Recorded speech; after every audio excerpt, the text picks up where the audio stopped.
Hey guys, Jim Horn here, back with Redo Banshee Parts and Accessories, and today what we're going to look at is how to install a lockout onto your existing clutch pressure plate. Okay, so what we've got is we've got the lockout mechanism here. We've got all of our bolts ready to rock and roll. Okay, it's a weighted lockout mechanism.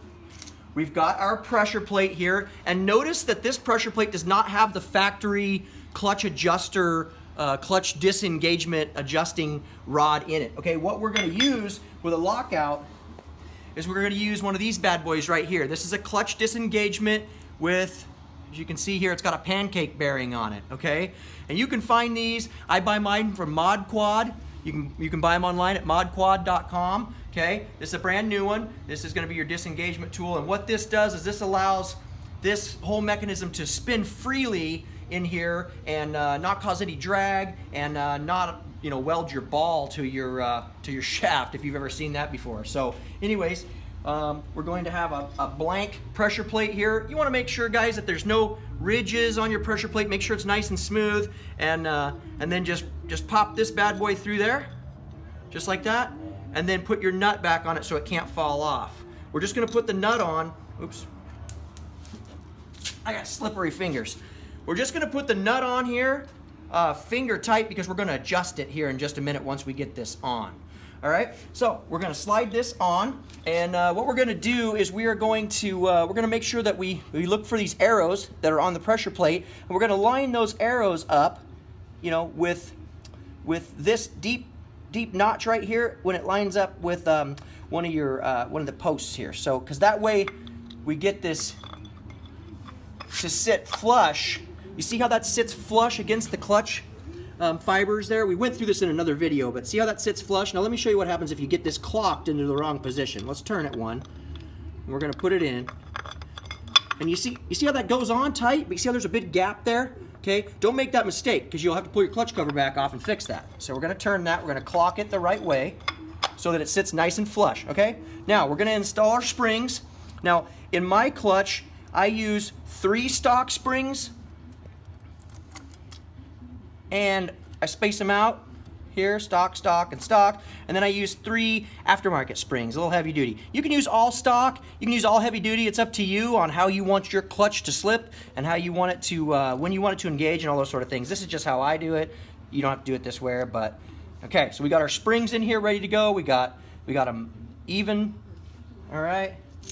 And then we're going to install our lockout mechanism. Now, the most important part is that we make sure that all these weights are all in this position when we put this on, or they'll get pinched.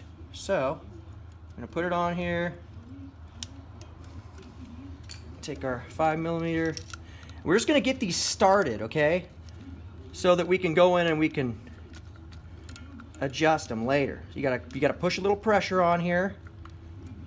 Now I got that one started, so now I'm gonna go over here and do this one that's exactly opposite of that one. Now you see how these have folded down? That's okay for now. Right? We're just gonna go around here, we're gonna get all these started, and we're gonna screw them down evenly. Just go kind of in a cross pattern. I'm all started until they get close to the pressure plate, and then we want to make sure once we tighten it down that the weights are out of the way and they're not getting bound up on the pressure plate, because then your lockout won't work right. You'll be taking this back apart again, and nobody's got time for that. Okay, keep going here. Oh, you see? Okay, see how I did that one? That one was kind of stuck a little bit. That one's kind of stuck. Okay, we got almost had it too much. All right, so keep those out of the way. Slippery fingers.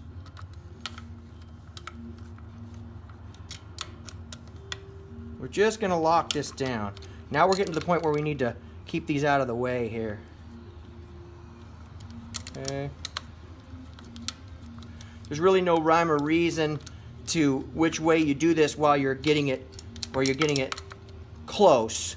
You just want to make sure you're sucking it down even so you're not pulling the threads out.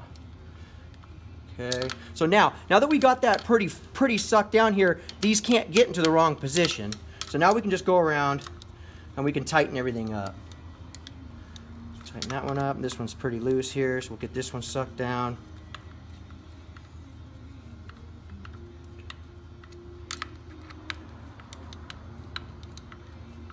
We'll get it sucked down here with these two, and then we'll go around to the other ones. We got the other ones sucked down good enough now. And make sure everything's free. Make sure these are all free. Okay. Now we're just gonna get it sucked down to where it's just barely tight.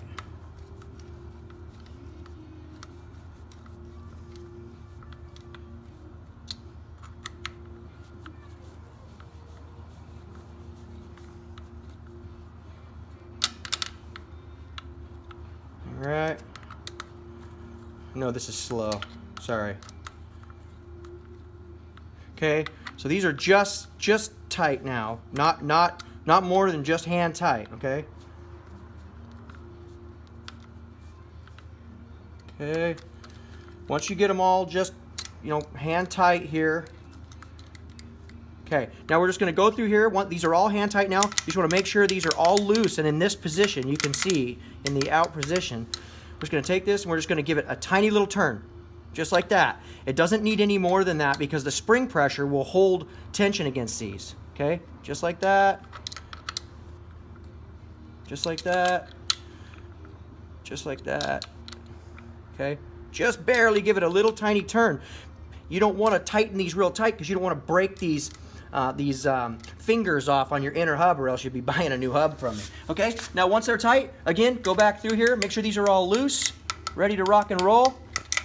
And the way this works is as this turns, the centrifugal force throws these weights out and applies pressure to your pressure plate and won't allow it to expand, and will keep pressure on all these discs tight together. So that's the beauty of a lockout clutch.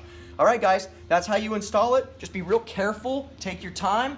Make sure you don't get anything pinched. Make sure you do everything evenly, and you shouldn't have any problems at all. So thanks for watching. Thanks for joining us, and we'll see you on the next video.